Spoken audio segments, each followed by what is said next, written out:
Subang merupakan salah satu daerah kabupaten yang ada di Provinsi Jawa Barat. Kabupaten seluas 25,7 km persegi ini mengisi 6,4% dari total luas Jabar.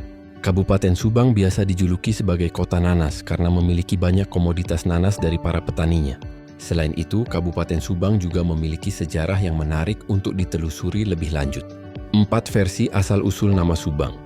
Salah satu sejarah yang menarik dari Kabupaten Subang adalah mengenai asal-usul namanya. Dikutip dari situs resmi Kemdikbud, asal-usul nama Subang memiliki berbagai versi dari cerita rakyat setempat. 1. Cerita Subang Larang pertama. Kata Subang disebut berasal dari nama seorang wanita yang ada di Babat Siliwangi, yaitu Subang Karancang atau Subang Larang. Hal tersebut semakin diperkuat dengan adanya kisah wanita tersebut di Babat Pajajaran. 2. Pekerja perkebunan dari Kuningan. Kemudian cerita versi kedua mengenai asal-usul nama Subang adalah diambil dari nama salah satu daerah yang ada di Kabupaten Kuningan. Cerita tersebut bermula saat perusahaan perkebunan Pamanuekan NG Semlanden PN Thailand yang menguasai kebun kopi, teh, karet, dan tebu di daerah desa Kabupaten Subang saat ini. Perusahaan tersebut dipimpin oleh PW Hofland yang berasal dari Belanda. 3. Berasal dari Suweng dan Kubangan Badak. Cerita lain mengenai asal-usul nama Subang berasal dari cerita rakyat menyebutkan nama Subang berasal dari kata Suweng. Suweng merupakan istilah yang digunakan untuk menyebut perhiasan antik. Ada juga yang menyebutkan bahwa nama Subang berasal dari kata Kubang. Hal itu berasal dari cerita rakyat yang menyebutkan daerah rawa badak, Subang memiliki kubangan atau rawa tempat mandi badak. Meskipun begitu, belum terdapat bukti pasti yang menunjukkan adanya hewan badak di Subang 4. Tulisan dari Dehaan, kemudian cerita versi lain mengenai asal-usul Subang berasal dari tulisan Dehaan, Gubernur Jenderal Hindia Belanda, 1725-1729.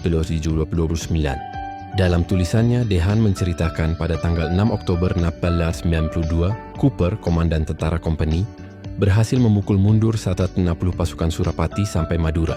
50 orang melarikan diri ke Bagelen dan Banyumas.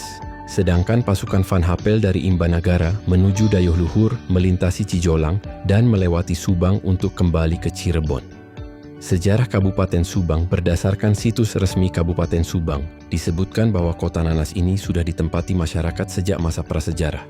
Hal tersebut dibuktikan dengan adanya penemuan kapak batu Neolitikum di daerah Bojongkeding, Binong, Kalijati, Dayuh Kolot, Sagalaherang, dan Pagaden.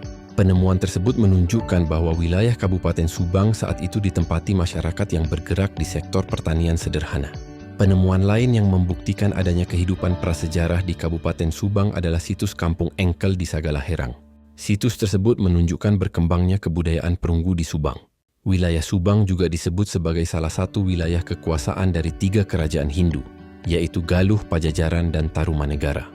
Hal tersebut diperkuat dengan adanya penemuan pecahan-pecahan keramik asal Cina di Patenggeng, Kalijati, yang menunjukkan adanya kontak perdagangan oleh kerajaan di abad ke-7 dan ke-15.